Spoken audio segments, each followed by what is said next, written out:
We finally reached the end of the year. Let's talk about everything I read in the month of December.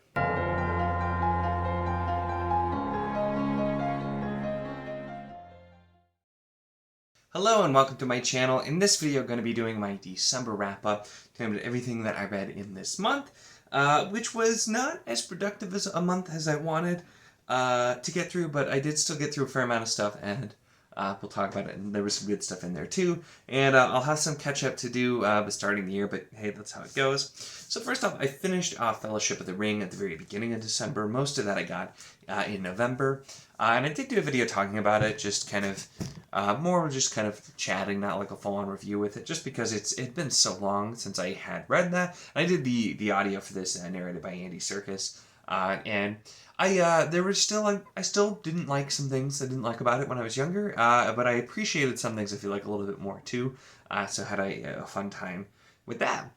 And then next up, we have Abandoned by W. Michael Gear. This is the second book in the Donovan series. And this was one, I did first chapters for the first one, and I was really interested in the world. And going here, it's still really interested in the world, and this book gives us a lot less of the character that I felt was really not necessary in this one. There's a specific line even where the real villain is Donovan. That's the name of the planet, which, yes, that's the entire point.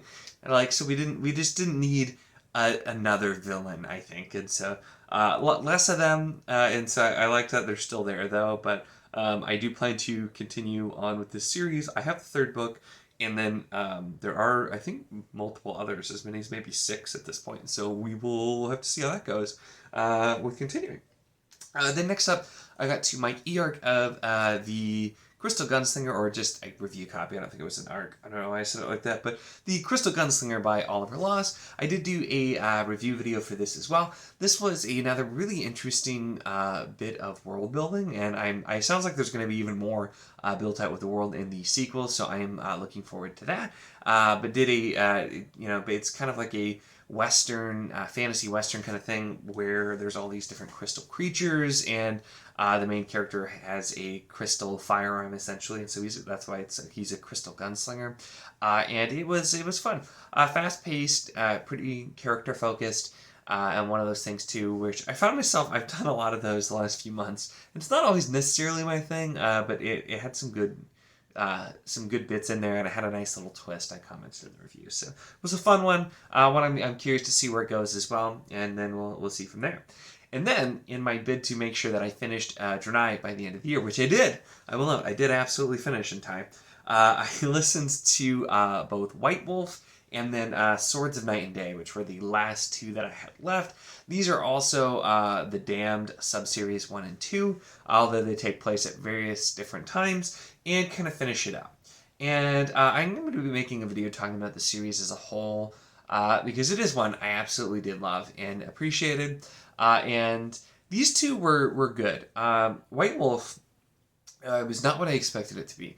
At first, it seemed like it was going to go into a very different direction, and then it kind of went into more the normal direction I feel like you expect to see, but we're following Skilganon, who is a character who their legacy has been around for a long time, but we've not really seen before this, so it's interesting to see. And that's something that Gemmell kind of does with the books taking place over different times. And he's got the magical Swords of Night and Day, which is where the next book gets its name from as well. But so we get to see that, and we get to see some familiar characters, as well as just get some more background on other characters as well. This kind of shifts, though, into some things that we're really focusing on, which were referenced a bit in some others as well. And the way that White Wolf ends, it does something similar to Legend of Deathwalker, where it adds a little something extra to some of the other books. But then Swords of Night and Day I thought was solid, but a little too indulgent, I think. It's very clear it's the last book. The author has written himself into the book as well, because there's a character named Gamal, which I have to think is supposed to be him in there, and it's kind of a full circle moment though, bringing up some other stuff, kind of showing a full circle where things go. So I get it. It was still solid, but it definitely wasn't a favorite, and I don't know. I feel like sometimes trying to go too much full circle just kind of doesn't necessarily land. And that was kind of here for me as well. So it's still really solid. Definitely not my favorite. And it makes sense for this to be kind of the last one to read, but it's also I think part of this is you can do so many of them as standalones and everything too, and so this one you really can't. Uh, but yeah, so that was kind of that, and neither here nor there. But anyway, next up we have To Ride Hell's Chasm. So I've been really looking forward to reading this for quite some time, and then I finally was doing it as a part of a buddy read, and it didn't work out for everybody, and I don't think anybody else has actually finished it yet. Besides me, but I loved this so much. Now, I knew I was going to love this, just because I've really enjoyed everything I've read from J.D. Wertz, and I was really excited to get to this. But this it immediately enters into the conversation of one of my favorite standalones of all time. I will have a review coming up this week for this, and so yeah, you'll definitely see more on it and have a review coming up very soon. So look forward to that, where I will talk much more in detail because I have so many things to say. But just loved, fantastic, great book, which is the exact opposite of Bloodfire. You guys made me read this. It was voted on Discord. I wish you wouldn't have. I don't think I can actually review this book because I don't have anything constructive to say about it. It's there. It's done. And it's done. I did finish it. I wanted the DNF pretty much the whole time, and I probably mentally checked out 50% of the way through and just kind of finished it up. But, you know, it's done. It is a thing that and I have finished. And we're going to move on from there. So, things I'm still working on. City of Marble and Blood by Howard Andrew Jones. This is book 2 in the Hanuvid. And I started this before Hell's Chasm, but then everybody else started it. And then so I started that. And then I was the only one who made progress, but then I couldn't put it down, so I had to finish that first, which was a longer book. And this is longer too, but I am a nice chunk in here. And so this is not going to be finished by year end. Because I'm filming this on New Year's Eve, and it's not going to be finished. Although, I hope to get this done very soon afterwards, because it is really good. It started out really good right off the bat, doing some really cool things, and I loved Lord of the Shattered Land so much, and this just reminded me about how much I enjoyed Lord of the Shattered Land, reading this second book as well. So I'm really excited to continue this, and this book, it's pretty sizable, but it reads so fast, honestly. At least the first one did, so I imagine I will get through here pretty quick. So working on that, and then still working on the Advent of Winter, that collection that Dom put together, and I have some of the last third. I did videos for the first sets of 8. I wasn't sure if I was going to do a standalone video or just talk about them in a wrap-up, but then I didn't finish them before filming this wrap-up. So it's probably going to get its own video, but I know that not everybody's cared about those, but some people have been really interested to see the thoughts on each one, and there's some good ones that I have left. I'm reading the Andrew D. Meredith one right now. That's the one I have next, and so that tells you it's 18. So I'm still really behind, but so those probably won't be done by the end of the year either, but it shouldn't take me that long since they're all shorts to get through. So maybe that one will. Who knows? But that's pretty much that.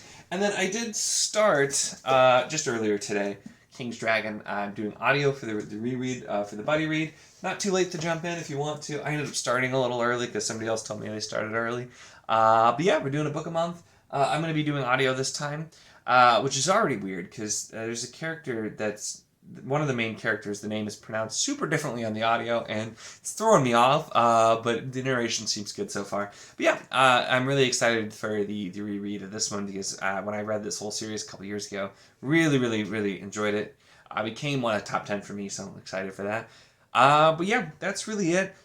This was not a... a fair amount of stuff. There was a lot more stuff I wanted to get through as well. I was really hoping to get through more review copies in December, and I was hoping to read a lot of self-pub that was available on Kindle Unlimited because I did a 2-month subscription for $5 that ends in less than a week now, and I read one thing on there, and yeah, that's almost nothing. I'm trying to remember what I even read on it because it was probably last month. It wasn't even this month. I didn't read anything this month in Kindle Unlimited, so that annoys me. But yeah, I don't know. Maybe they'll probably give me another deal at some point. We'll see. And then maybe I'll actually use it. But I shouldn't have done that when I had all these big physical books that I was working on as well. So it kind of slowed me down a bit. And then the Advent, which I should have planned better around that as well. But yeah, it's what it is. That's December, though. That's how we close out the year.